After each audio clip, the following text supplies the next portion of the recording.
había predicado durante 3 años y medio, y en tan solo una generación, sus enseñanzas transformaron el mundo. Cada uno de los ejércitos que un día marcharon sobre la tierra, todos los navíos que cruzaran los mares y todos los reyes juntos, todos ellos no llegaron a influir tanto en la historia del mundo como la vida de este solo hombre. Ahora, 2000 años más tarde, el número de sus seguidores están por toda la tierra. Son miles de millones, aunque las prácticas cristianas raramente se parecen a las verdaderas enseñanzas de Jesús. Esto ya se había profetizado.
Una mujer, un niño y un dragón.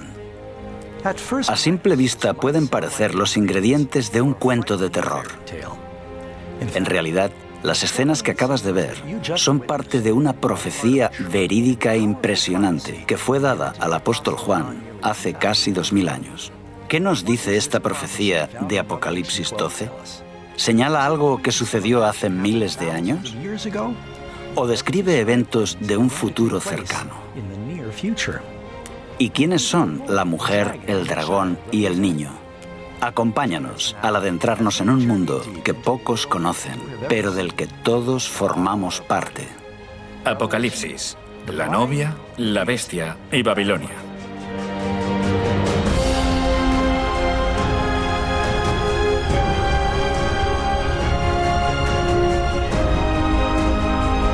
En el último libro de la Biblia, Apocalipsis, al apóstol Juan se le mostró la visión de una intensa lucha entre el bien y el mal. La profecía de una batalla que se ha ido intensificando en las sombras desde el comienzo del mundo. Los secretos detrás de esta profecía han estado envueltos en misterio durante siglos, comenzando con los reinos y gobernantes durante la historia del mundo, hasta los hombres y mujeres que se levantaron para luchar por aquello en lo que creían. Esta es la historia del cristianismo, la búsqueda de la verdad y el pilar que sustenta la fe de millones de personas.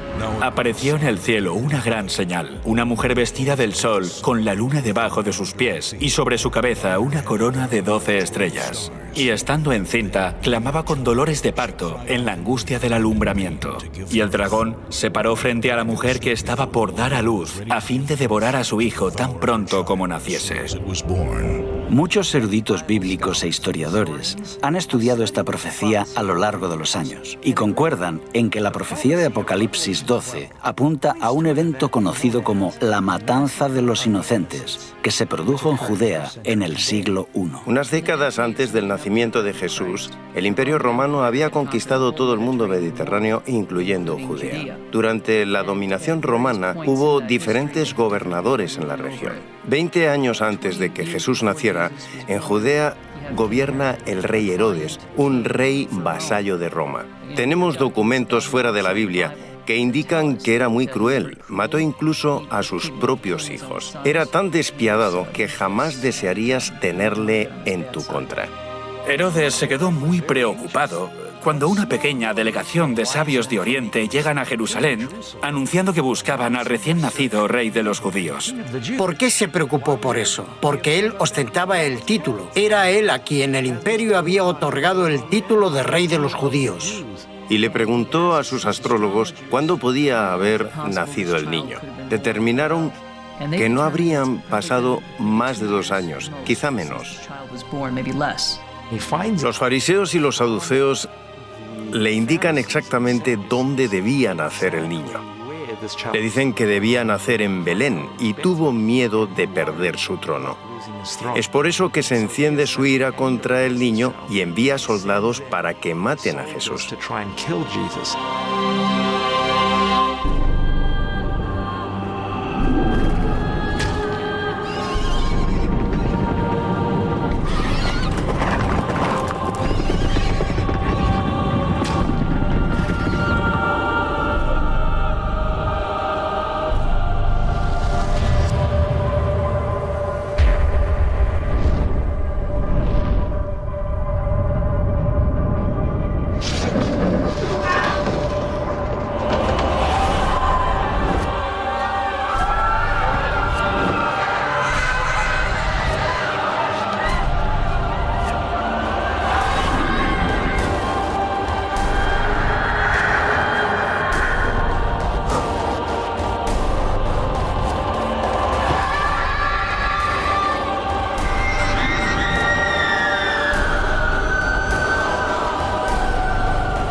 La Biblia nos cuenta que esta barbarie fue inspirada por algo más que la envidia de un rey anciano y tirano. Muchos eruditos bíblicos creen que es parte de una lucha más grande, que comenzó en el principio de los tiempos y continúa hasta el día de hoy. Para poder desvelar los secretos de esta profecía, necesitamos primero identificar a los protagonistas, la mujer, el niño y el dragón. El texto dice, apareció en el cielo una gran señal, una mujer vestida del sol, con la luna bajo sus pies y sobre su cabeza una corona de 12 estrellas. Miremos de cerca a la mujer. Sabemos que es el símbolo de alguien o algo. ¿Nos dice la Biblia lo que esta mujer representa? Maridos, amad a vuestras mujeres, así como Cristo amó a la Iglesia y se entregó a sí mismo por ella, Con este texto concluimos que la Iglesia es la novia de Cristo, pero no es solo la novia de Cristo, sino que en cierto sentido, puesto que un hombre no odia a su propia carne, la Iglesia es el cuerpo de Jesús. En la Escritura, la Iglesia está representada claramente por una mujer. La mujer representa el pueblo de Dios. Esto lo vemos en el Antiguo Testamento y en el Nuevo. Jesús es del pueblo de Israel y después la Iglesia crece como algo que Jesús establece. Lo más importante es que esta mujer está a punto de dar a luz a un varón muy especial. ¿Quién es este niño? Tenemos algunas pistas. La primera es que gobierna con vara de hierro sobre las naciones. Esta es una referencia al Antiguo Testamento, donde se describe a Dios como el que gobierna sobre las naciones con vara de hierro. Después dice que es llevado al cielo. ¿Y quién es llevado al cielo? Él es el Rey de Reyes y Señor de Señores. Estas dos características señalan, sin lugar a dudas, que se trata de Jesús. Ahora vamos a ver quién es el enemigo en esta profecía. El dragón. También apareció otra señal en el cielo. He aquí un gran dragón escarlata.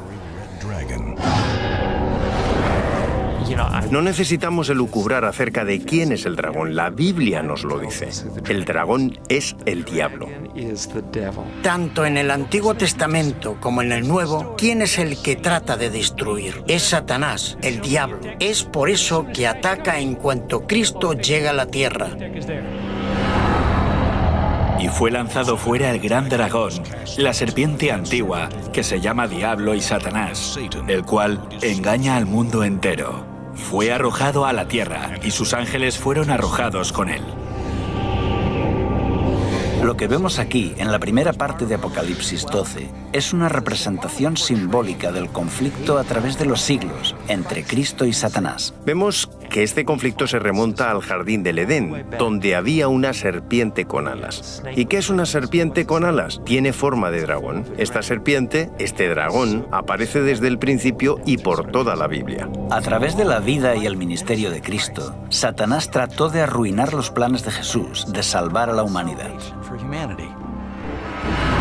Mas él, herido fue por nuestras rebeliones, molido por nuestros pecados. El castigo de nuestra paz fue sobre él, y por su llaga fuimos nosotros curados.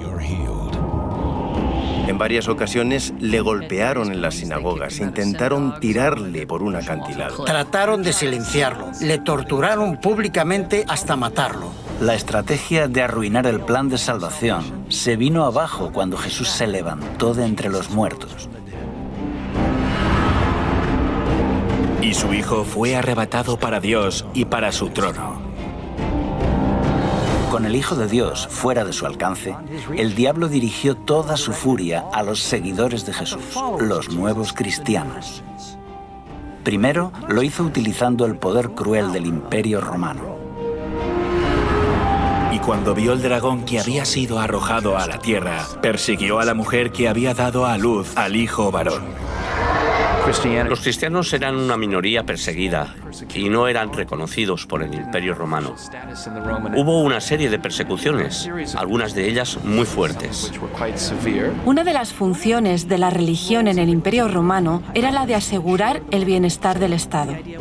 Creían que si se adoraba correctamente a los dioses, ellos favorecían al imperio, pero la ira divina se cernía sobre el imperio si no se les adoraba de la forma apropiada. No quieren hacer sacrificios a los dioses. En ese momento el propio emperador era también un dios. Se convirtieron en el chivo expiatorio. Si algo va mal, posiblemente es porque los cristianos rehúsan venerar a los dioses como se requiere. Por supuesto tienen que castigarlos, y con frecuencia esto significa la muerte. La gente creía que los cristianos practicaban la inmoralidad cuando se reunían. Había rumores de que practicaban incesto. Los cristianos solían llamarse entre ellos hermanos o hermanas y comían la carne de Cristo. Corrían rumores de que los cristianos comían niños. Así que cuando los paganos escuchaban esto, pensaban en lo peor. Progresivamente los cristianos fueron despojados de sus cargos civiles y militares. Los libros eran confiscados y sus iglesias destruidas. Se les prohíbe reunirse. Todo esto es porque se cree que están afectando negativamente al imperio.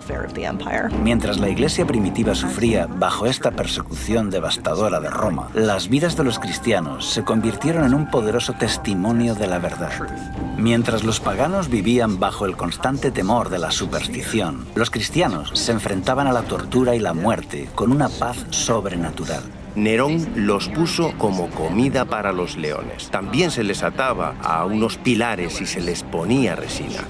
Les prendían fuego como si fueran antorchas humanas y así podían proseguir las festividades durante la noche. Los desmembraban, los partían en dos, eran asesinados por los gladiadores. Inventaron todo tipo de torturas para librarse de los cristianos. Al enfrentarse de forma dolorosa a la muerte, a menudo cantaban y estaban alegres. Mientras miles de cristianos pagaban la pena máxima por su fe, sus oraciones y su sangre eran como semillas para que otros se convirtieran. Las personas estaban tan impresionadas con sus muertes que la reacción inmediata fue: yo también.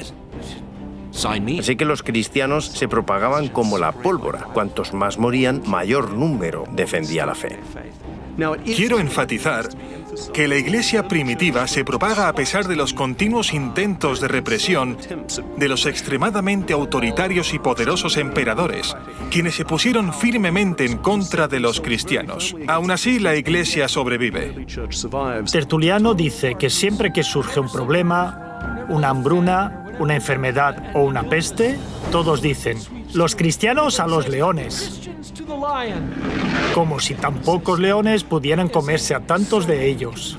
Lo que quiere decir es que no hay forma de destruirlos a todos. Durante este periodo de crecimiento exponencial, los cristianos del Imperio Romano estuvieron literalmente ocultos. Este laberinto de túneles y salas bajo las ciudades de Roma se conocen como catacumbas. Es importante entender qué son las catacumbas. Algunos creen que son cuevas naturales que había bajo la ciudad de Roma y que los cristianos utilizaron. Salvo raras excepciones, las catacumbas no eran cuevas naturales, sino que fueron excavadas por los cristianos. Así que los cristianos hicieron complejos laberintos subterráneos. A veces celebraban allí los servicios donde estaban enterrados los mártires. Por otro lado, es muy significativo el hecho de que enterraran allí a sus muertos. Los cristianos creían en la resurrección del cuerpo. Esta creencia cambió con el paso de los siglos, pero sabemos que los primeros cristianos creían que su cuerpo sería resucitado. Por eso optaron por enterrar a los muertos en lugar de incinerarlos. Así que, si se les veía enterrando a los muertos, sobre todo durante las intensas oleadas de persecución, era como decirle a la policía que viniera a investigarme porque puedo ser un cristiano.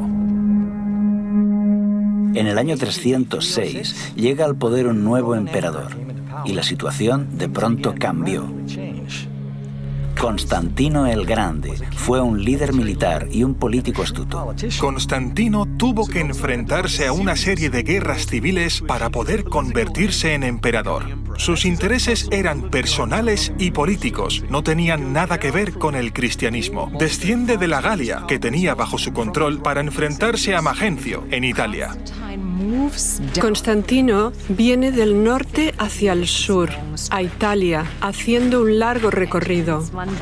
Mientras marchaba con su ejército, una noche tuvo un sueño donde Dios vino a él y le dijo: te convertirás en cristiano, pondrás este símbolo en tu escudo y vencerás. Poco después tuvo una visión. La historia relata que fue vista tanto por Constantino como por su ejército. Levantó su vista hacia el sol y vio una cruz llena de luz y escrito en griego: en tu túnica. Bajo este signo vencerás. La historia de que había tenido este sueño aparece en una etapa relativamente temprana. Es descrito por Eusebio. Se encuentra en diferentes fuentes con diferentes versiones, pero parece que Constantino sí que dijo: he tenido este encuentro divino y un ángel me ha dicho que gracias a la señal de la cruz venceré. Constantino mandó pintar los escudos de sus tropas con el símbolo cristiano.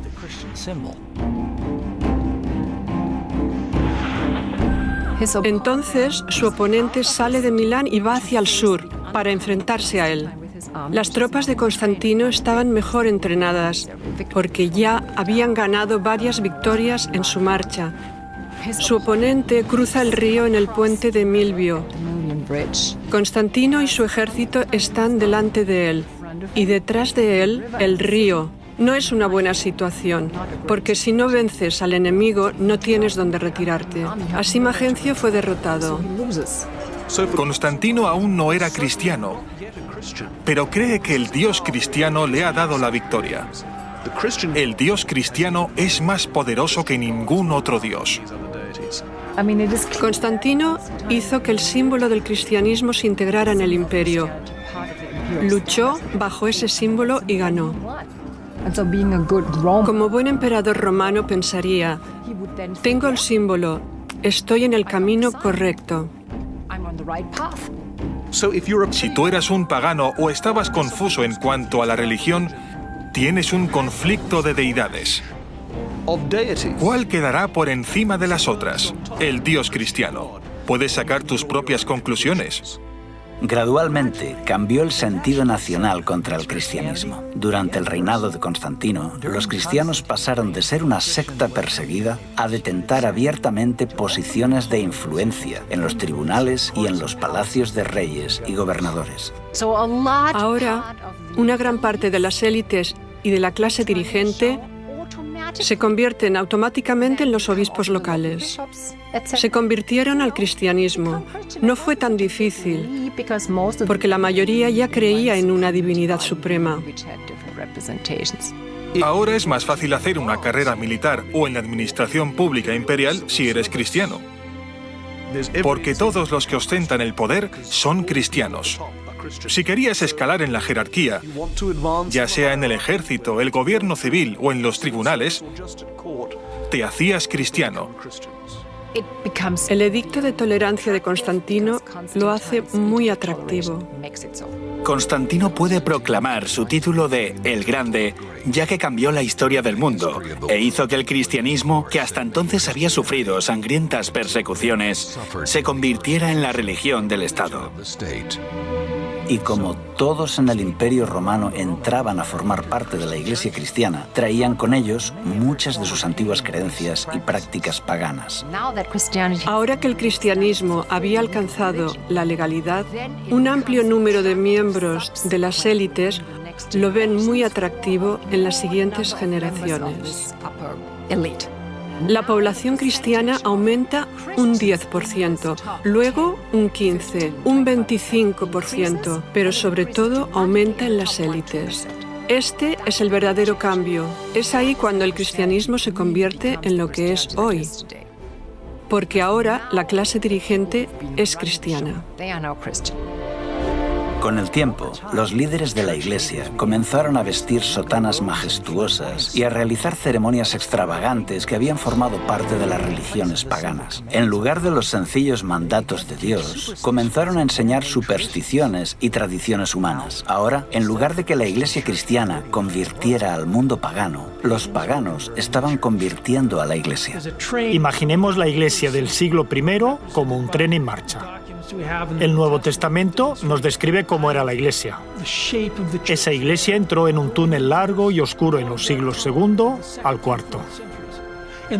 Cuando este tren de la Iglesia salió de este largo y oscuro túnel, era tan diferente del tren que entró que uno se pregunta, ¿qué le ha pasado?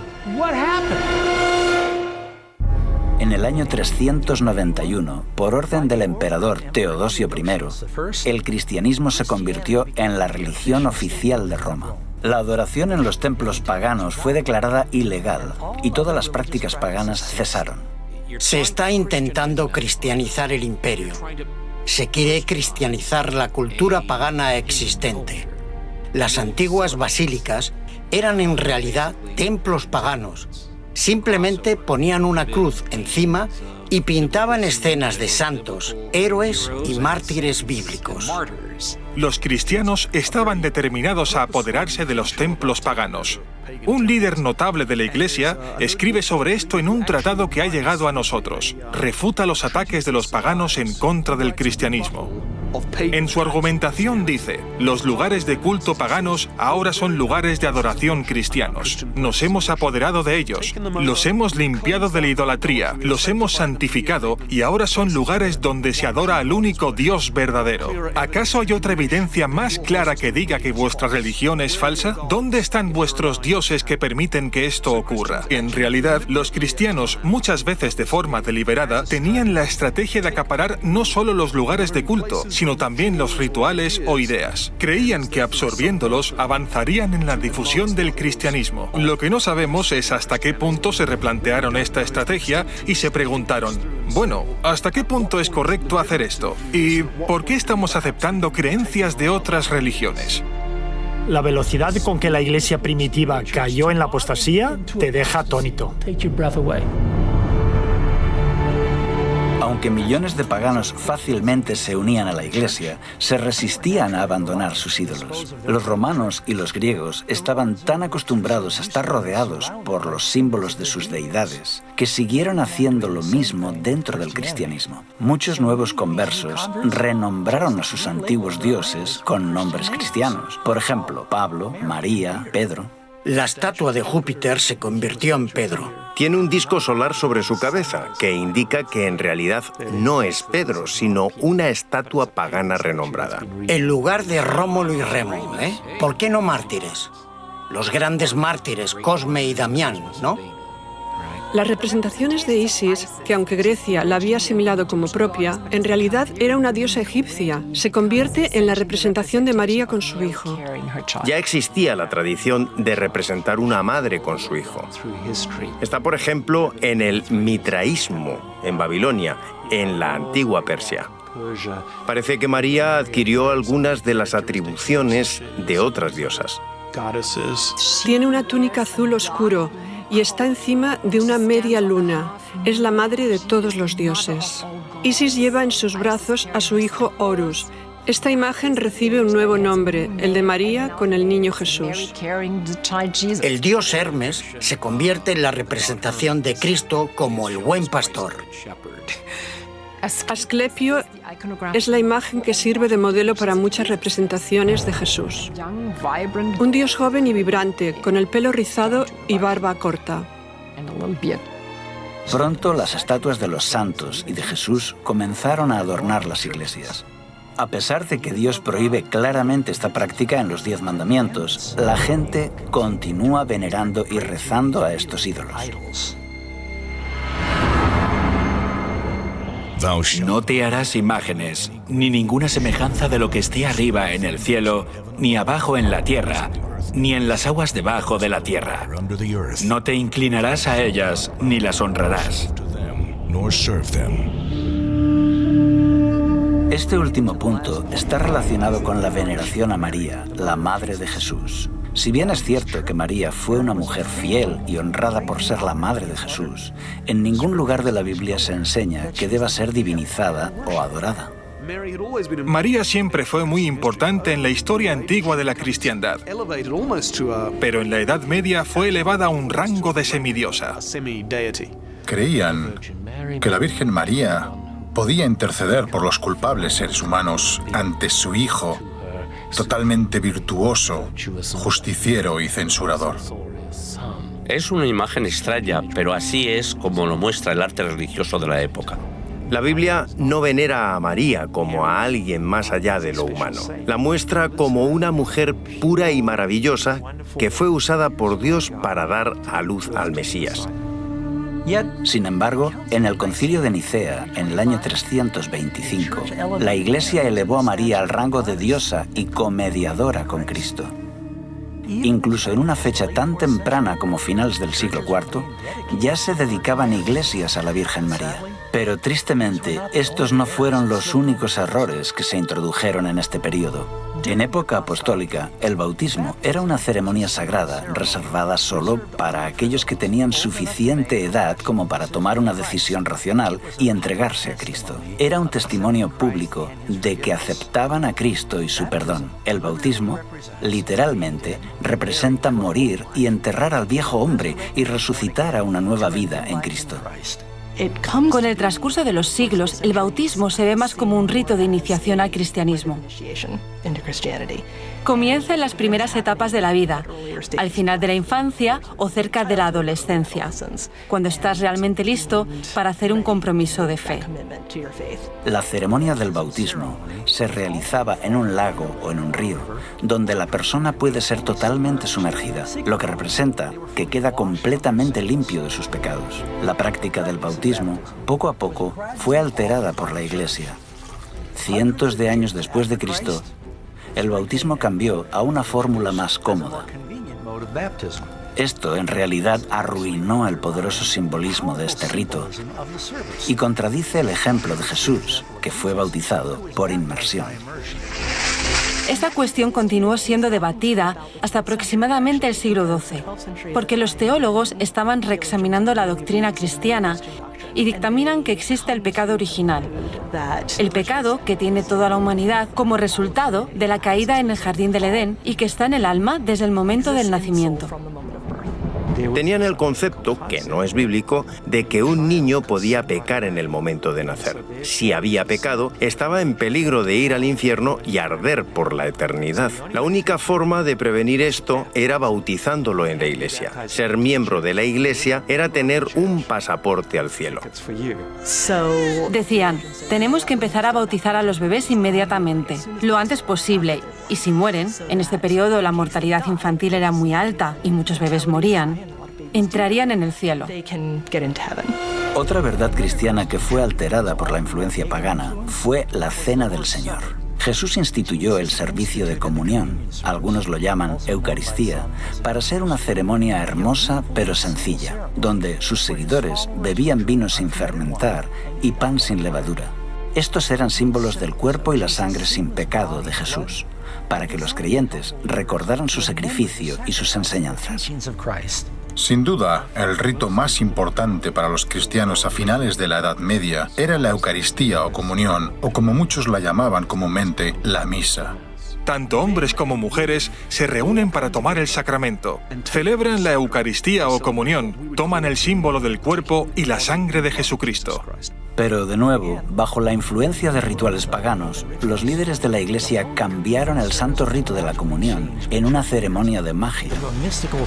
Con este nuevo ritual, se utilizó el vino fermentado y, según decían, el sacerdote tenía la capacidad de transformar el pan y el vino en el cuerpo y la sangre reales de Cristo. Se llama transubstanciación el concepto de que un sacerdote transforma la Eucaristía en el cuerpo y la sangre de Cristo, cuando pronuncia la fórmula hoc es enim corpus meum. Este es mi cuerpo.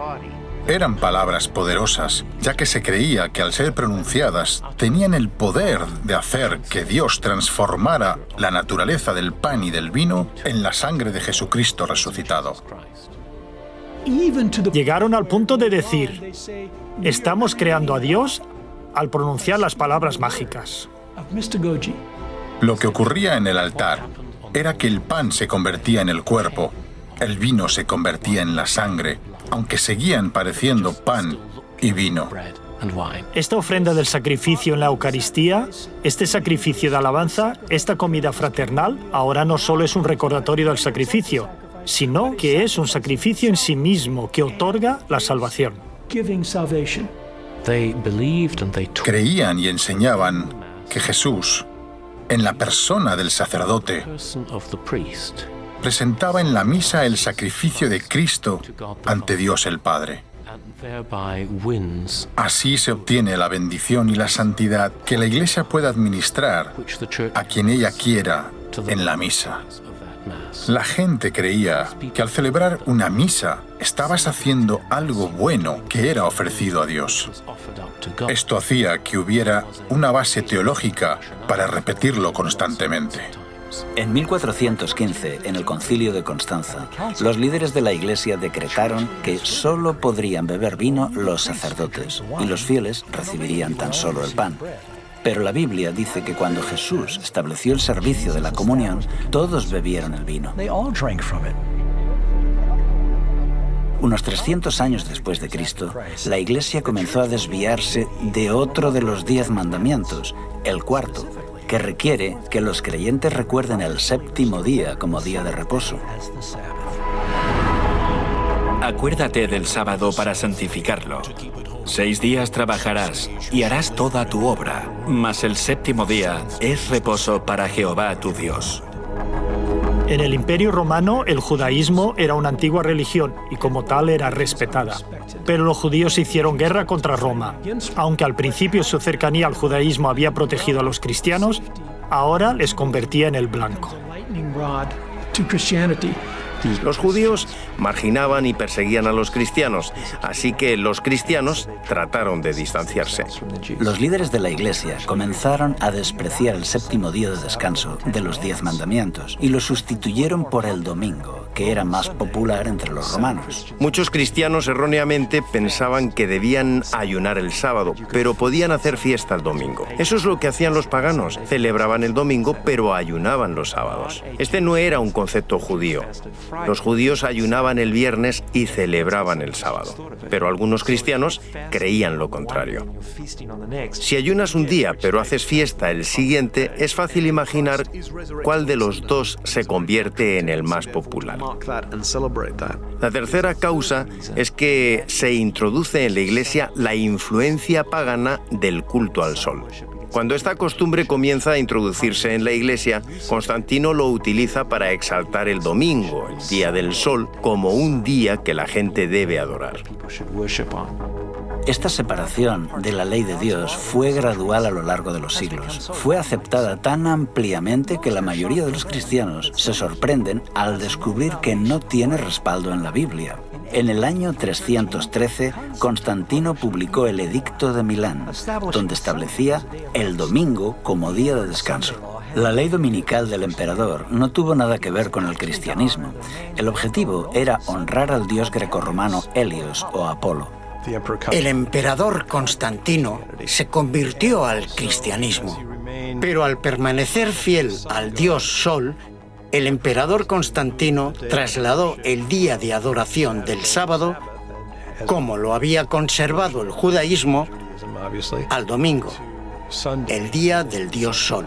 Desde entonces los cristianos, al menos la inmensa mayoría de ellos, celebran el culto en domingo en lugar de en sábado. Esto también quedó reflejado en otro edicto de Constantino, del año 321, cuando ordenó: En el venerable día del sol, dejen que los magistrados y las gentes residentes en las ciudades descansen. Dejen que todos los talleres se cierren. Fíjate que dice Día del Sol. Además, está documentado que Constantino el Grande hizo una ley para todo el imperio, decretando que debía guardarse el domingo como día de descanso. Obviamente, este cambio no se infiltró en la Iglesia de un día para otro.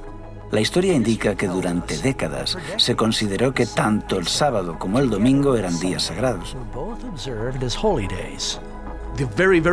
En los primeros años de la Iglesia, claramente se adora el sábado judío.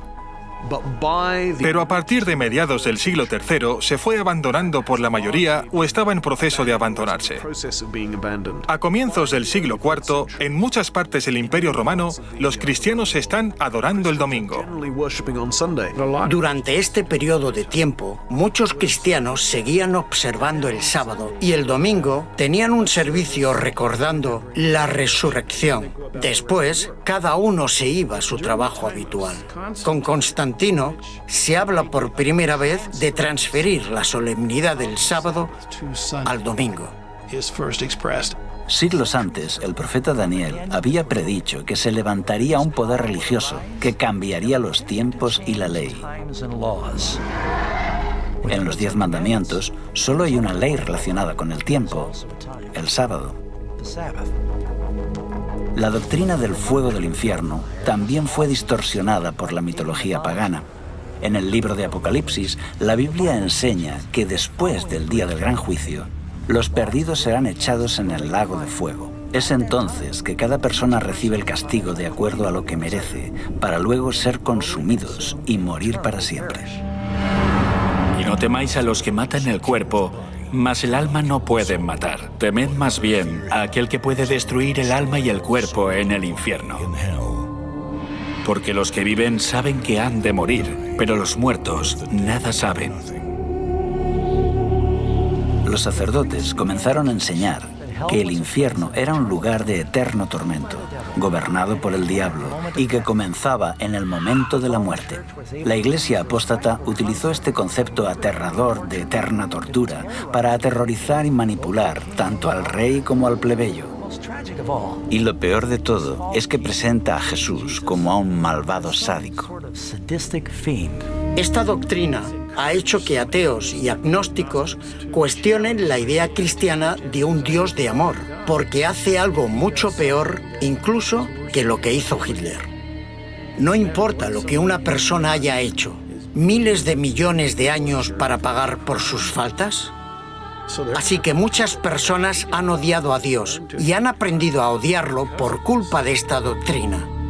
Otro concepto pagano que se infiltró en el pensamiento cristiano fue en relación con la vida después de la muerte. La doctrina del purgatorio enseña que al morir, algunas personas entrarán en un fuego infernal temporal, donde son purificadas para poder ir al cielo. Es un centro de rehabilitación, a medio camino entre el cielo y el infierno. La cuestión es que puedes escapar del purgatorio. La misa dice consignados a las llamas de la aflicción. Está llena de bichos y de olores sulfúricos. Es un poco mejor que el infierno, pero no es un día de picnic. La Iglesia desarrolla este concepto gradualmente. Poco a poco, se forma la idea de que cuando alguien muere sin completar sus obras de penitencia,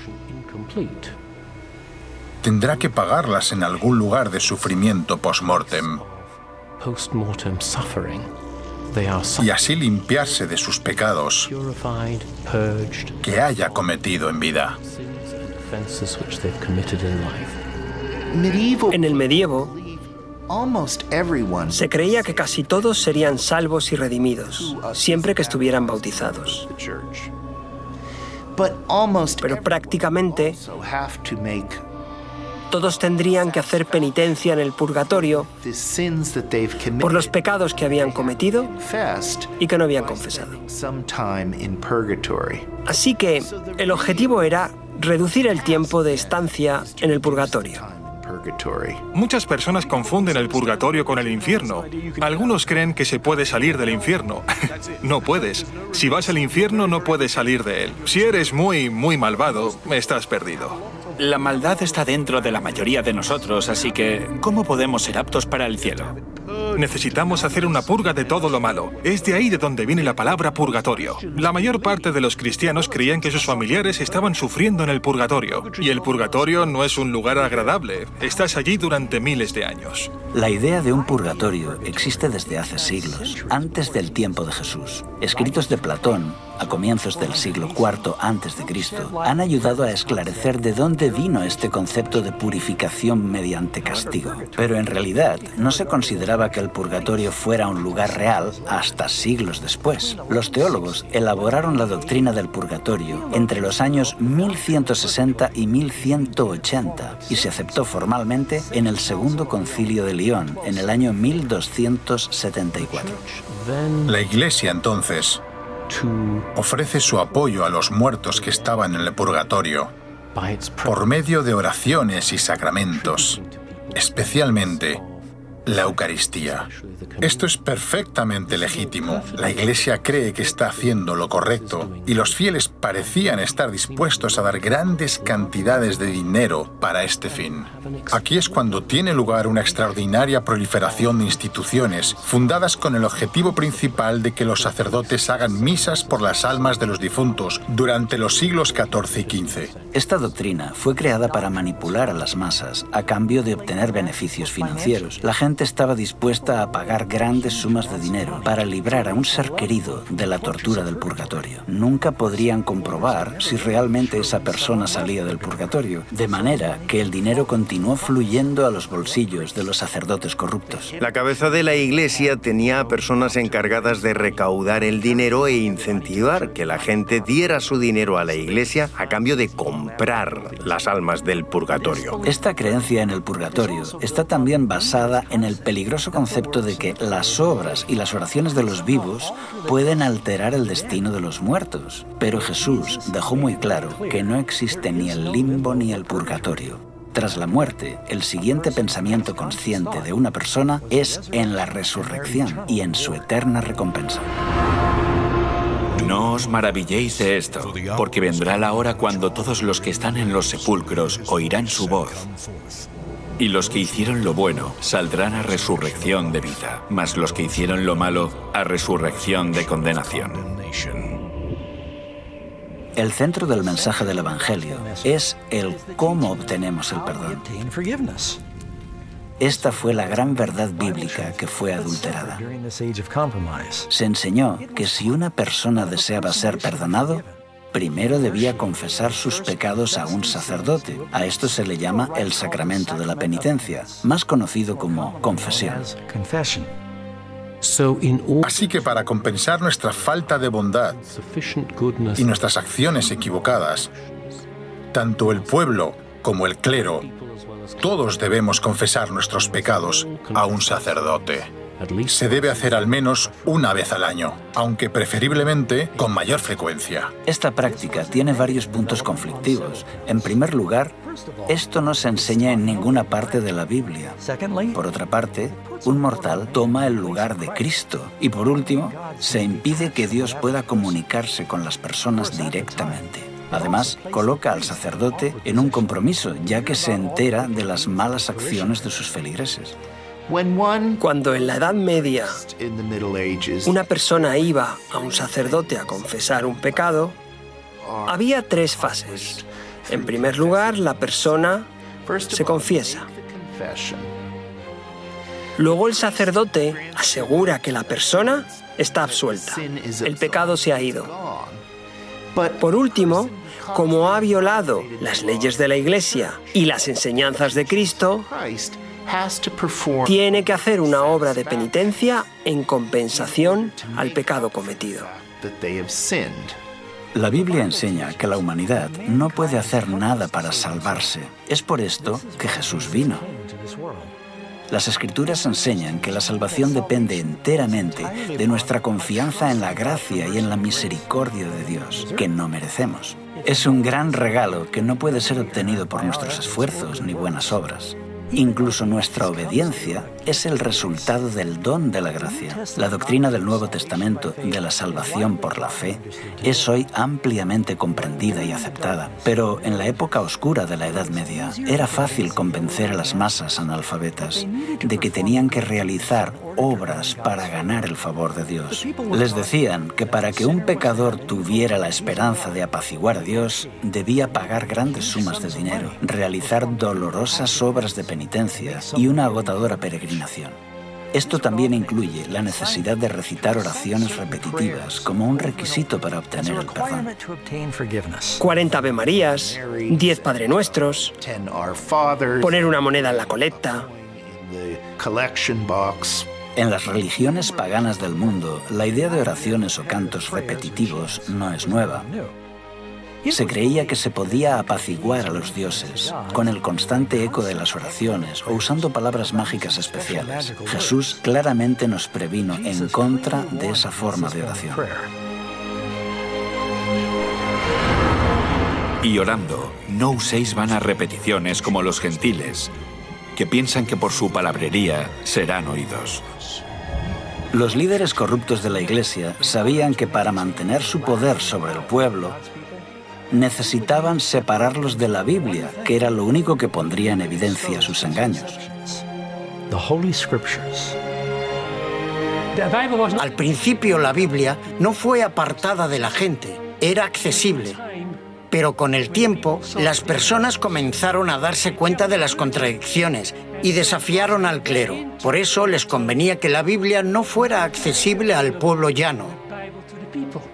Solo los sacerdotes podían interpretar las Escrituras porque mezclaban la Biblia con la tradición. Así que la tradición era la norma para interpretar la Biblia y los únicos que entendían esta larga tradición eran los sacerdotes. Ellos podían leer las Escrituras, pero la mayor parte de la gente común no. Así se aseguraban que la Biblia se interpretara de forma que armonizara con la tradición. Desde el siglo V al siglo XV, durante 1000 años de historia, se enseñó, y así fue aceptado, que solo los líderes religiosos estaban suficientemente cualificados para explicar los textos sagrados. Al hombre común se le dijo que nunca podría comprender las Escrituras sin ayuda de un sacerdote. Con este gran engaño, los miembros de la Iglesia quedaron sumergidos en la oscuridad. Mientras tanto, la Iglesia, que antes era un baluarte de la verdad bíblica, ahora era una organización política corrupta, adornada con ceremonias espiritistas. No es de extrañar que este periodo estuviera marcado por el deterioro cultural, económico y espiritual. Es conocido como el oscurantismo. Es trágico ver cómo en tan solo unos siglos la maravillosa luz que había estado brillando por la resplandeciente Iglesia de Cristo se había disipado por tradiciones paganas. Ahora surge una mujer muy diferente para ocupar su lugar. Y vi a una mujer sentada sobre una bestia escarlata llena de nombres de blasfemia, que tenía 7 cabezas y 10 cuernos. Y la mujer estaba vestida de púrpura y escarlata y adornada de oro, de piedras preciosas y de perlas, y tenía en la mano un cáliz de oro, lleno de abominaciones y de la inmundicia de su fornicación, y en su frente un nombre escrito, un misterio: Babilonia la Grande, la madre de las rameras y de las abominaciones de la tierra. Vi a la mujer ebria de la sangre de los santos y de la sangre de los mártires de Jesús. Y cuando la vi, quedé asombrado con gran asombro.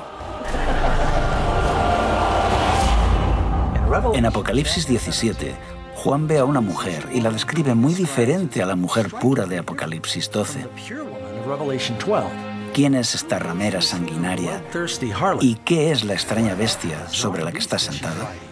Si aún no estás sentado, ahora es el momento de que te sientes.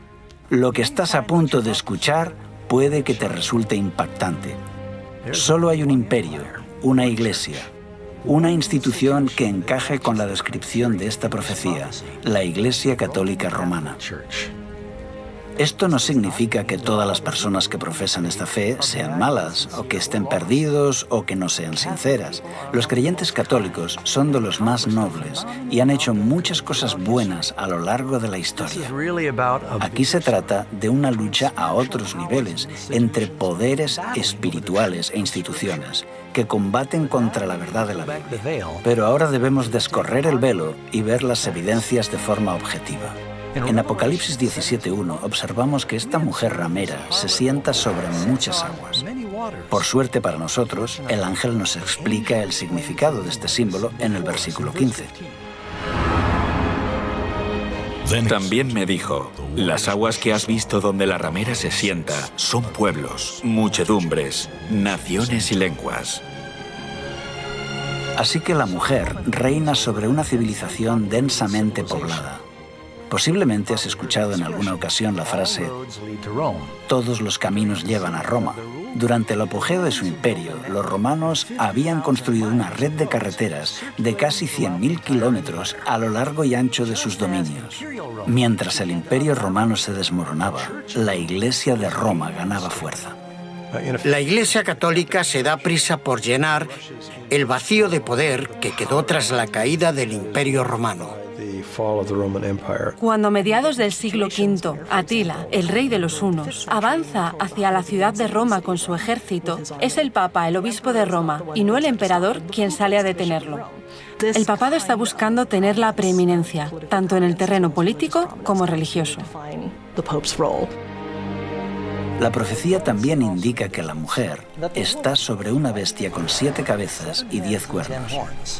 Estos son símbolos. Esta criatura representa claramente al monstruo con 7 cabezas y 10 cuernos que acabamos de ver atacando a la novia de Cristo en el capítulo 12. Y es la misma bestia que todo el mundo está obligado a adorar en el capítulo 13. Entonces, ¿qué representan estas 7 cabezas y 10 cuernos? Las 7 cabezas son 7 montes sobre los cuales se sienta la mujer. Y los 10 cuernos que has visto son 10 reyes. Solo hay una ciudad en el mundo que se asienta sobre 7 colinas, una ciudad grande, y esa ciudad es Roma. Así que no hay lugar a duda de que cuando Juan habla de esta mujer, está hablando de Roma. Aquí se puede ver la relación. 7 cabezas son 7 montes.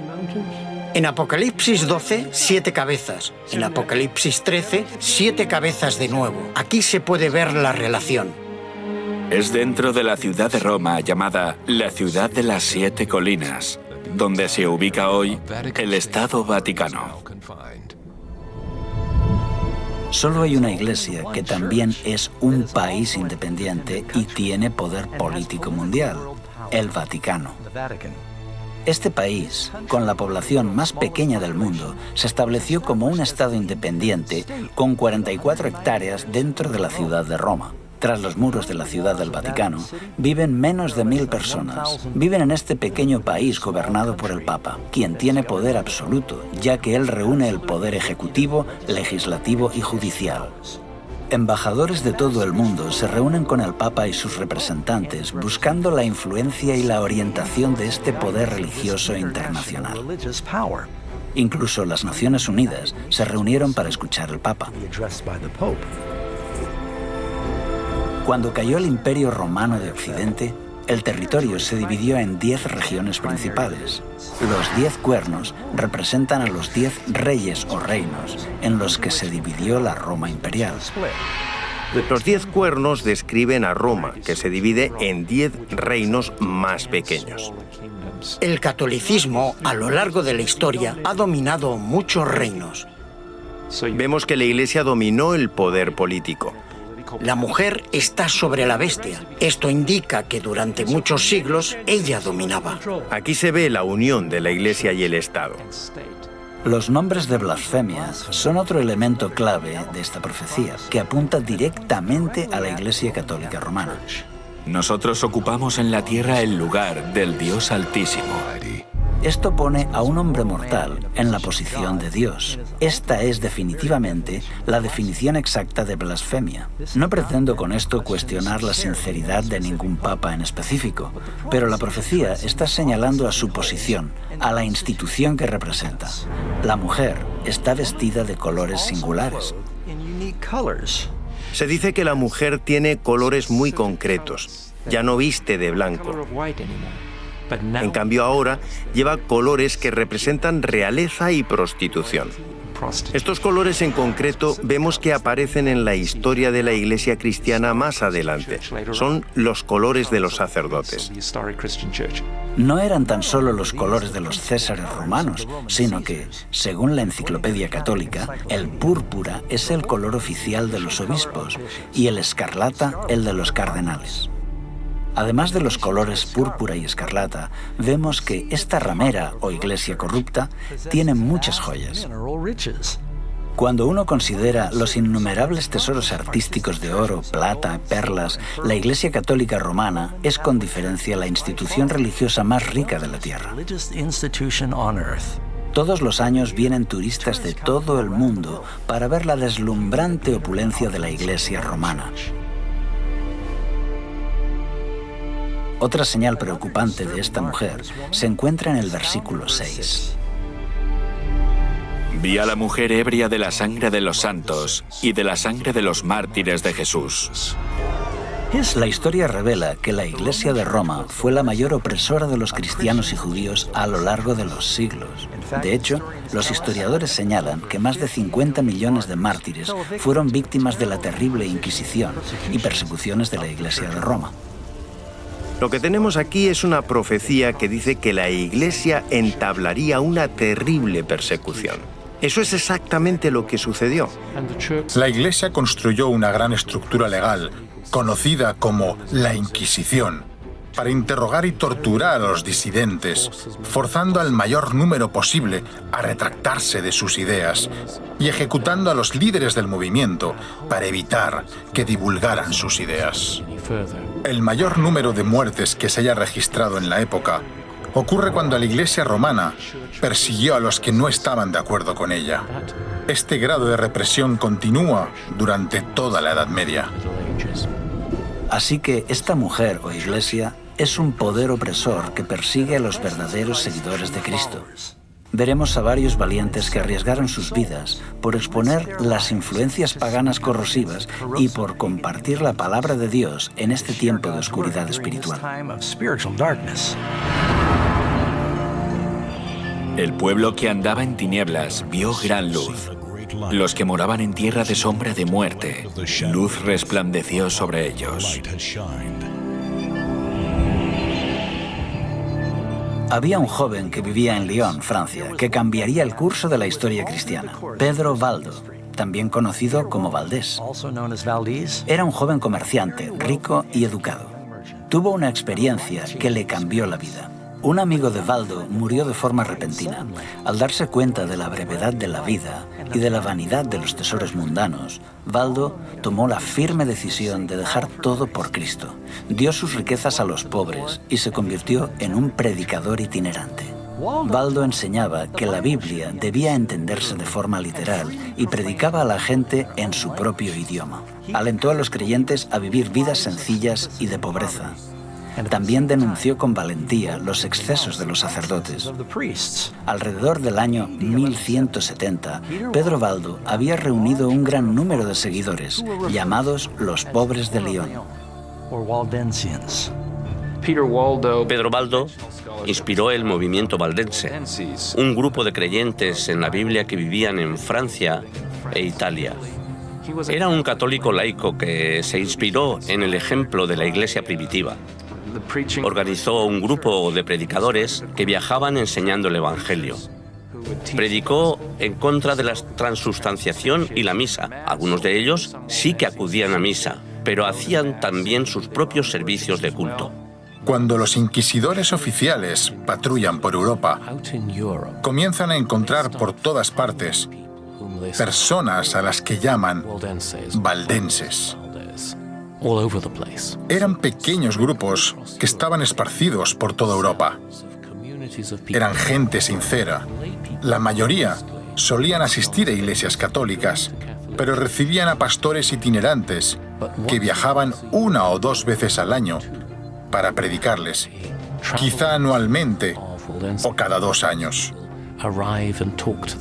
Allí donde Pedro Baldo iba, vio que las personas estaban deseosas de conocer la verdad. Él creía que había hambre de la palabra de Dios. Así que Baldo le pagó a un clérigo para que le ayudara en la traducción del Nuevo Testamento al francés. En Lyon, Baldo encargó a religiosos eruditos que prepararan una traducción de una porción de la Biblia y de algunos escritos de los padres a la lengua vernácula. Sería algo entre francés y provenzal. Esta tradición de obtener copias de la escritura en la lengua común de la gente parece haber comenzado en las comunidades valdenses. Llevaban consigo las escrituras, actuaban como comerciantes y negociantes y compartían las escrituras con el pueblo. Incluso hay referencias de que enviaban jóvenes a las grandes universidades y escuelas de la región. Allí podrían compartir su fe y comprender la teología de la época y de esa forma alcanzar a una comunidad más amplia. Pero Roma no podía tolerar por más tiempo esa libre circulación del Evangelio entre los campesinos. En 1179, el Tercer Concilio de Letrán condenó oficialmente las ideas de Baldo como heréticas. Más adelante, él y sus seguidores fueron excomulgados. Expulsados de Lyon, los valdenses se refugiaron en los valles altos del Piamonte y en los Alpes franceses.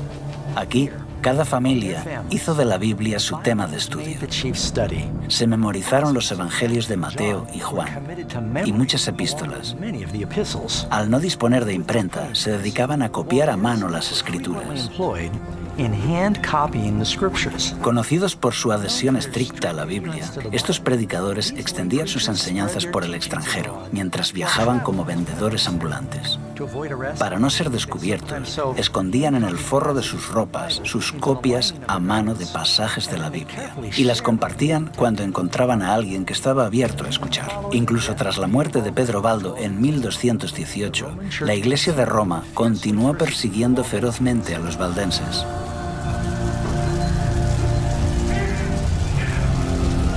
Durante siglos fueron perseguidos y condenados a muerte en diferentes países europeos.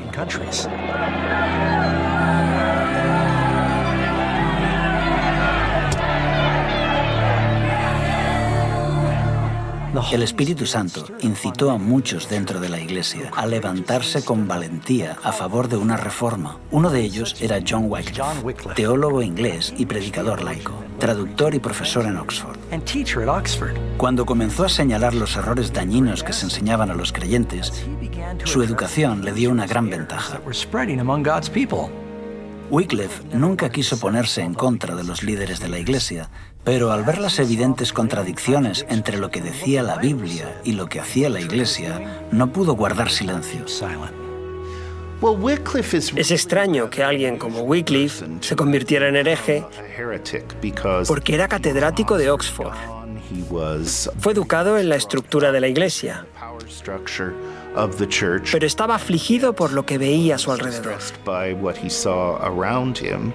Cuando vio que Roma sustituía las Sagradas Escrituras por la tradición, acusó a los sacerdotes de privar a la gente del pan de vida. Creía que la Biblia era una autoridad suprema y organizó la traducción de la Biblia. Tenía seguidores llamados lollardos, quienes iban por todas partes distribuyendo la Biblia y predicando. Creían en la importancia de leer la Biblia. Leían la traducción de Wycliffe y creían en una religión más sencilla, que ya los valdenses y otros habían promovido en el siglo XII. Este era el mayor regalo que podía dar a la gente común. Ningún otro documento ha alterado tanto el curso de la historia como la traducción de la Biblia al inglés. Él presentó algunas de las verdades que después desarrollaría el protestantismo. Sus enseñanzas prepararon el camino para que, siglos más tarde, muchos en Inglaterra aceptaran la Reforma. Wycliffe tuvo la valentía de declarar que la autoridad universal del Papa no era bíblica. Por eso, el 22 de mayo de 1377, el Papa Gregorio condenó los escritos de John Wycliffe, indicando que sus enseñanzas eran peligrosas para la Iglesia y el Estado. Pero Wycliffe continuó enseñando que la salvación era únicamente mediante Cristo y que eran las Escrituras las que eran infalibles y no la Iglesia de Roma. Con el tiempo, sus escritos y su trabajo de reforma se extendió como una ola, influyendo a millones de creyentes. Se podía leer en cualquier lugar donde hubiera gente instruida y teólogos escolásticos. Viajan por Europa, a Bohemia, e inspiran también a Juan Hus. Hus comparte con Wycliffe su desacuerdo sobre la transubstanciación, el poder del clero y la riqueza de la Iglesia. Hus era muy joven cuando Wycliffe falleció, pero sus escritos tuvieron una poderosa influencia en su vida y su misión. Fue un predicador de Bohemia, profesor en la universidad y por un tiempo fue capellán del rey. Se le confió la tarea de predicar en una pequeña capilla que acababa de ser inaugurada, la capilla de Belén. Igual que Wycliffe, Juan Hus predicó las Escrituras en el idioma del pueblo, una práctica que ahora la Iglesia había prohibido, pues toda la misa se hacía en latín. Predicó en la lengua vernácula, Los bohemios tenían las escrituras en su propio idioma, a pesar de los concilios de la Iglesia. Es por esto que entra en contacto con las enseñanzas de Wycliffe. Especialmente ataca la transustanciación y la riqueza y el poder de la Iglesia. Caminando un día por la ciudad, Hus vio dos pinturas que dos hombres mostraban a modo de protesta silenciosa. Cada uno de los lienzos reflejaba una escena diferente. En uno de ellos estaba la imagen humilde de Jesús entrando en Jerusalén con sus discípulos. En el otro lienzo estaba la imagen del Papa vestido con ropas ricas y lujosas, transportándose en una litera y seguido por una majestuosa procesión. Las pinturas presentaban el contraste entre Jesús, quien dijo que las zorras no tienen guaridas y las aves de los cielos nidos, pero el Hijo del Hombre no tiene dónde reclinar su cabeza, con el esplendor y la magnificencia del palacio papal y su séquito. Movido por estas imágenes, comenzó a denunciar públicamente el orgullo, la ambición y la corrupción del clero. Sin miedo, hizo un llamado de reforma a la Iglesia. Si había que interpretar las Escrituras según lo que la Iglesia creía, ¿cómo se podían corregir sus errores? No hay nadie que revise los errores. No se puede corregir a la Iglesia. Creo que este es el problema de base, el problema que hizo que la Iglesia comenzara a equivocarse y siguiera equivocándose. Juan Hus fue invitado a Constanza, Alemania, a defender sus críticas a la Iglesia de Roma. Segismundo, rey de Hungría y más tarde del Sacro Imperio Romano, le garantizó un salvoconducto, pero nada más llegar Hus a la ciudad, fue arrestado y puesto en el calabozo en el castillo de Gottlieben. El rey Segismundo estaba muy enfadado porque habían encarcelado a Hus y amenazó al concilio de la Iglesia, pero el concilio convenció a Segismundo de que las promesas hechas a un hereje no eran vinculantes. El 6 de julio de 1415, el concilio se reunió en la catedral después de la misa. Es entonces cuando Juan Hus es llevado a juicio. Se le pidió que defendiera su posición. Mientras lo hacía, afirmaron que había dicho una herejía. Así fue atrapado y condenado por herejía. Los guardias se lo llevaron para ser ejecutado. En el lugar de su ejecución, Hus se mantuvo firme. Mientras subían las llamas, pudo elevar su voz en canto.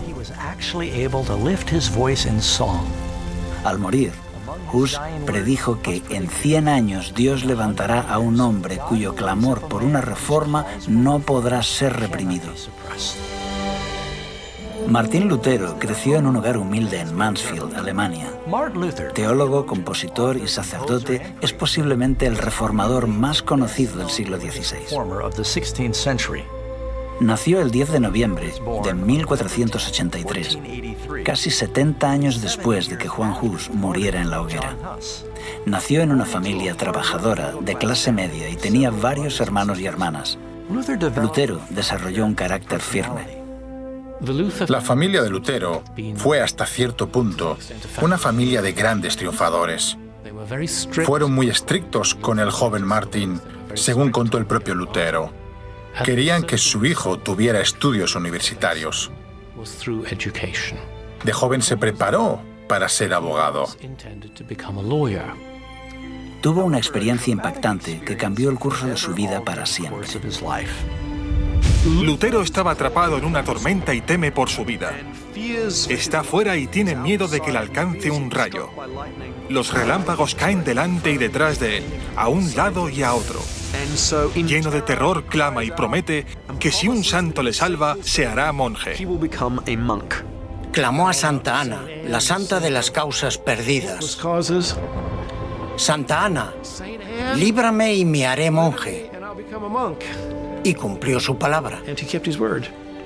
A pesar de las furiosas protestas de su padre, Lutero dejó sus estudios de Derecho, vendió sus libros y entró en el monasterio agustino de Erfurt. para dedicarse por completo a la vida monástica. Con un anhelo desesperado por obtener la salvación, practicó ayunos frecuentes y largas horas de oración. Vivía de forma muy austera y sus confesiones no tenían fin. Si algunos consiguieran entrar en el cielo por su vida de monje, yo sería uno de ellos.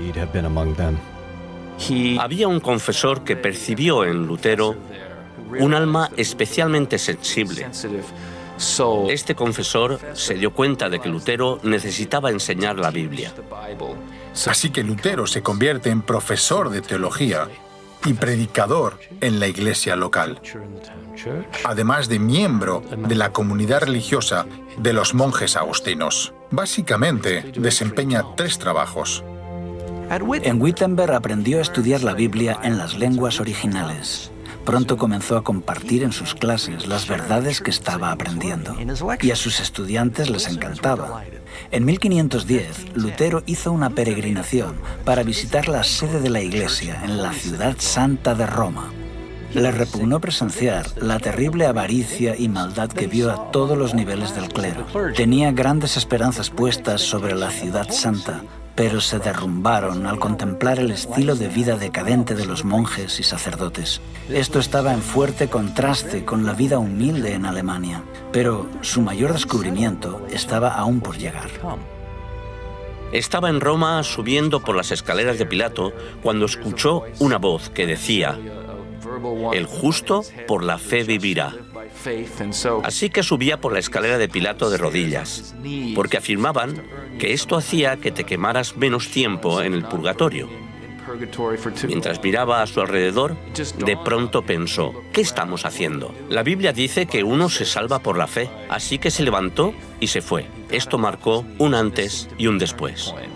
Lutero llegó a comprender la importancia de confiar en los méritos de Cristo para obtener el perdón. Tras regresar de Roma en 1512, Lutero fue galardonado con un doctorado en divinidades por la Universidad de Wittenberg. Comenzó a predicar valientemente que los cristianos no deben aceptar ninguna doctrina ajena a la Biblia. Este principio de sola escritura será el lema de la lucha de la Reforma. En 1520, presenta una serie de 3 tratados donde explica que las tradiciones de la Iglesia se han corrompido por añadidos humanos y que la Iglesia solo debe seguir el testimonio de la Biblia. Esto es lo que explica el declive de la Iglesia, que la gente perdió de vista la Biblia y la capacidad de leerla por sí misma. Había una barrera entre el pueblo y la Biblia, entre los fieles y Cristo. Cuando Martín Lutero y sus colegas declararon que la Biblia era la única autoridad válida, comenzó el resurgir de la Iglesia. Sola escritura, tota escritura, prima escritura, y hacen que la situación cambie. En la misma época, Roma estaba excavando el suelo para la construcción de la nueva y magnífica Basílica de San Pedro. La Iglesia envió a Alemania a Johann Tetzel para vender indulgencias con el fin de recaudar los fondos necesarios para la catedral. La Iglesia cree no solo que sus servicios y ofrendas pueden ayudar a los muertos, también dice que el jefe de la Iglesia de Occidente, el Papa, gracias a la gran abundancia de gracia acumulada en la Iglesia, puede declarar que los pecados de alguien quedan borrados tras su muerte. Esto es lo que recibe el nombre de indulgencia. La indulgencia plenaria absolvía a la persona de todos los pecados cometidos hasta ese momento y, según decía la Iglesia, aceleraba el proceso del purgatorio, llevando a la persona directamente al cielo. A finales de la Edad Media, la Iglesia está convencida que puede decirle a la gente: si estás dispuesto a hacer una ofrenda a la Iglesia te dará una indulgencia en forma de ofrenda para un familiar, amigo, pariente, ser querido que haya fallecido. Supuestamente ese ser querido escapaba de forma inmediata de las torturas del purgatorio. Esto se hizo una creencia muy popular en los siglos XIV y XV. La gente pedía indulgencias. Lutero descubrió que algunos de sus feligreses compraban indulgencias y se indignó. Cuando la gente vino a él para canjear sus indulgencias, se negó rotundamente a validarlas. Lutero les dijo que lo que tenían que hacer en realidad era arrepentirse sinceramente de sus pecados y abandonarlos. Esto fue lo que forzó a Lutero a entablar una batalla con su amada Iglesia. El 31 de octubre de 1517, Lutero clavó su famosa protesta en la puerta de la iglesia de Todos los Santos de Wittenberg. ¿Qué son las famosas 95 tesis que Lutero clava a la puerta de la iglesia del castillo de Wittenberg? Es una invitación académica al debate. Él anota 95 tesis y lo que básicamente está diciendo es: estas son mis propuestas. Estaban mejor redactadas de lo que uno se puede imaginar porque estaban pensadas para el debate. Las 95 tesis eran solo 95 propuestas sobre las que pretende entablar un debate en la universidad. Esta es una práctica habitual en el mundo académico a finales de la Edad Media. Así que Lutero está realizando un ejercicio estrictamente académico. Es como publicar un artículo en una revista académica de la actualidad. Yo mismo, como historiador, no espero que muchas personas lean mi trabajo. Solamente piensas en alcanzar a un círculo muy estrecho. Así que clava sus tesis a la puerta del castillo de Wittenberg, porque tradicionalmente es allí donde se publican las invitaciones al debate. Así que Lutero no esperaba despertar tanto revuelo. Atrajo la atención de mucha gente, incluyendo la del Papa. Lutero no deseaba despertar la hostilidad de la Iglesia. Él cree que las aceptarán. De hecho, si nos remontamos a los padres de la Iglesia, incluyendo a San Agustín, encontramos en sus escritos muchos puntos que concuerdan con lo que Lutero decía. Así que Lutero esperaba que la gente dijera: «Oh, genial, gracias por aclararlo». Tal vez fue un poco ingenuo, pero posiblemente es el resultado de su formación académica. Él no pretendía ni mucho menos empezar un nuevo movimiento. Pero lo que en realidad sucedió es que la Iglesia no aceptó lo que Lutero tenía que decir. Se emitió una bula papal. La bula es un decreto de la Iglesia. En ella se condenaba a Lutero y sus escritos y declaraba que debían ser quemados. La bula fue enviada a Wittenberg, donde, en lugar de quemar los escritos de Lutero, Lutero reunió a un gran número de personas y quemó la bula papal. La quema de la bula papal fue un duro golpe. Se había desafiado a Lutero y él había respondido. Lutero dice: «Vale, tú me condenas a mí, pero yo te condeno a ti, porque lo que aquí está en juego es la verdad. Así que, si la Iglesia condena la verdad bíblica, entonces la Iglesia debe ser el anticristo. Es así como él la llama». Claro, cuando llamas a alguien el anticristo, es bastante difícil llegar a un acuerdo. Así que el emperador alemán organizó una audiencia donde acudieron todos los príncipes y sacerdotes importantes. Es la Dieta de Worms. Aquí acudieron representantes de todos los príncipes, nobles y ciudades libres del imperio. Lutero tiene la esperanza de poder debatir.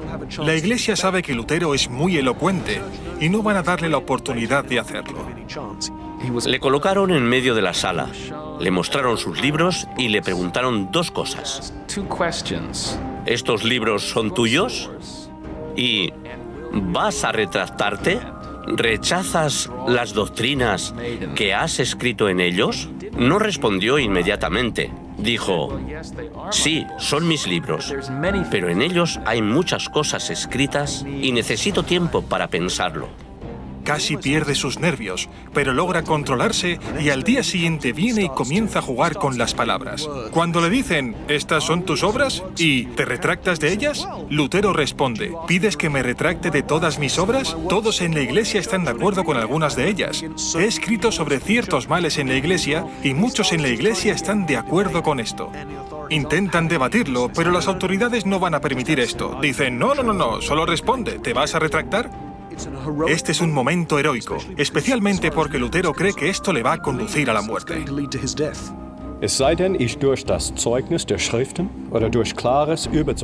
A menos que se me convenza mediante el testimonio de la Biblia o claros argumentos de la razón, pues no creo ni a papas ni concilios. He sabido que muy a menudo han errado y se han contradicho entre sí. Mi conciencia está cautiva de la palabra de Dios.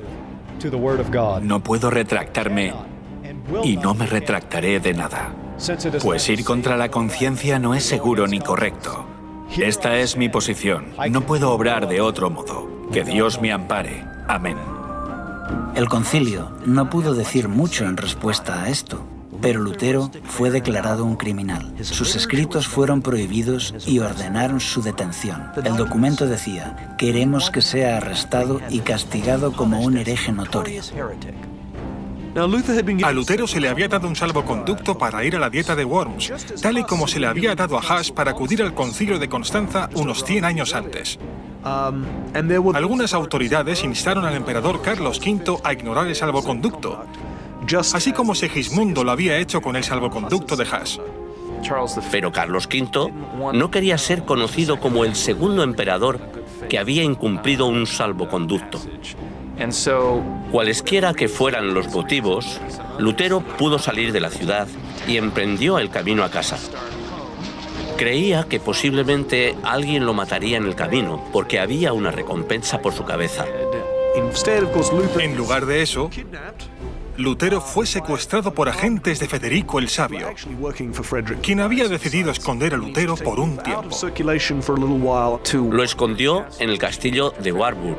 Nadie sabía lo que le había ocurrido a Lutero. Muchos creyeron que estaba muerto. Durante un año, en este exilio solitario al que Lutero se refiere como Nipatmos, el ex sacerdote continuó su prolífico trabajo de escritura. Incluso se las arregló para traducir el Nuevo Testamento del griego al alemán. 72 años antes de que Lutero completara su traducción del Nuevo Testamento, Gutenberg había cambiado la historia con la invención de la imprenta. Con esta nueva e increíble tecnología, la verdad de Dios comenzó a extenderse por toda Europa como las hojas de otoño. Así que en medio de esta gran reforma, el Señor armó a su pueblo con la espada de su palabra. Sobre esta misma época, se levantaron otros grandes campeones de la verdad dentro de la Iglesia de Roma. Entre estos hombres valientes que exhortaban al pueblo para que regresaran a las Escrituras, se encuentra Philip Melanchthon, William Tyndale, Juan Calvino y John Knox, por nombrar solamente algunos de ellos. Al tiempo que los reformadores predicaban y la imprenta trabajaba a toda máquina, el pueblo en masa estudiaba la palabra de Dios. Gradualmente, la luz de la verdad comenzó a romper las cadenas de error y la superstición que habían atado a las personas durante siglos. Como un soplo de aire fresco en primavera, Europa experimentó un renacimiento religioso. Y conoceréis la verdad, y la verdad os hará libres. El libro de Apocalipsis también predice que en el tiempo del fin, el dragón, Satanás, intensificará una vez más sus esfuerzos para perseguir a la Iglesia de Dios. Esta Iglesia está compuesta por todos los que guardan los mandamientos de Dios y tienen el testimonio de Jesús. Apocalipsis nos advierte que en los últimos días se creará una falsificación de la Iglesia muy convincente que adulterará la verdad de las Escrituras. Jesús advierte que el dragón engañará al mundo entero. Porque se levantarán falsos cristos y falsos profetas, y harán señales y prodigios para engañar, si fuese posible, aún a los escogidos. Poco tiempo después de este engaño final, Cristo volverá. Vendrá por una iglesia que ha sido purificada de falsas tradiciones y paganismo. Será una iglesia que exige un "así dice Jehová" para cada doctrina que sostiene. Jesús también dijo que cuando Él regrese, el mundo estará imbuido en el egoísmo, la violencia y la maldad. Y oiréis de guerras y rumores de guerras, porque se levantará nación contra nación, y habrá pestes, y hambres, y terremotos. El amor de muchos se enfriará, y entonces vendrá el fin. Esta guerra espiritual se ha ido intensificando con el paso de los siglos. Es evidente que esta profecía se está cumpliendo rápidamente. conforme la batalla arrecia, todos nos enfrentamos a una elección. Escogeos hoy a quién sirváis. Amigos, hemos visto cómo la gloriosa luz de la Iglesia de Dios fue ensombrecida y distorsionada por la mitología. Hemos visto también cómo los primeros cristianos fueron seducidos gradualmente para adoptar rituales paganos y tradiciones en lugar de la verdad bíblica. Pero entonces Dios levantó a hombres y mujeres fieles para resistir a los errores de todo un imperio. Ahora la historia se repite. Pronto todos se unirán a la Iglesia de Cristo o a la bestia de Babilonia. ¿A cuál de los dos grupos quieres pertenecer? La Biblia es clara. La evidencia es irrefutable. La decisión es tuya.